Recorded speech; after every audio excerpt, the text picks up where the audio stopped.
Mike Spencer's first career was newsman.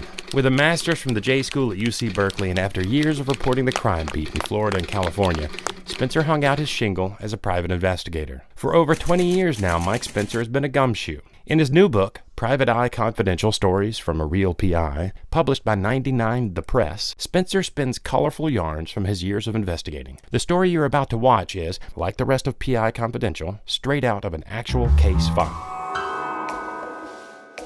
A person contacted me and they said that they would have their chauffeur take them to me and they would meet in a cafe. And as soon as I heard chauffeur, I thought, well, this is going to be a very wealthy client and I'm certainly ready for this. So I show up at the cafe and the man was blind and he told his chauffeur to get lost, and he explained to me that what he wanted to find out was whether his wife had been in porn movies 30 years ago.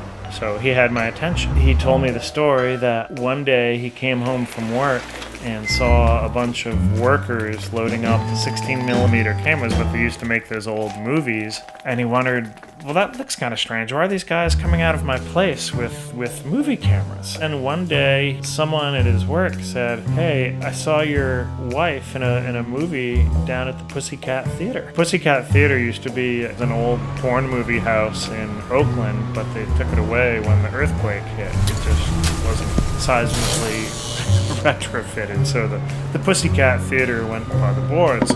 The first step in the investigation we had to find out was when roughly would this coworker have seen these movies playing down at the Pussycat. And he thought about it and he said, well, I think it would have been these 3 months in 1972. At the time I had friends on a rugby team and one of them, Sideshow, was marginally employed, so I said, hey, Sideshow, can you go down to the Oakland Library and look at the microfiche ads and see what movies were playing at the Pussycat Theater? So sure enough, Sideshow went down there and he came back with a list of about 20 movies that it possibly could have been in. How am I going to get these movies? I got to watch the movies to see if she was in them, and he had described her for me. So then I put out a request to the rugby team to the rescue once again, and my friend Alex found where all of these movies could be bought, and he bought them all for like $100. I think I probably bought him like a case of beer or something. Back in my apartment at the time, I probably spent who knows how many hours just watching these movies, some of them watching them 3 times,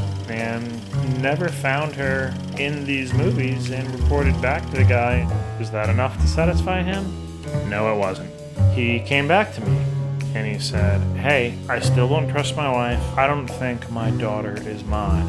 And I said, well, I know of a private lab. We can do a DNA test, and all I need to get a sample from you, and we'll need to get some sort of sample from her. So I took cheek swabs from him, and I didn't hear from him for about a week, and he shows up at my apartment with a brown paper bag. And I'm thinking, I have no idea. What did he bring me? It was his daughter's frozen tampon.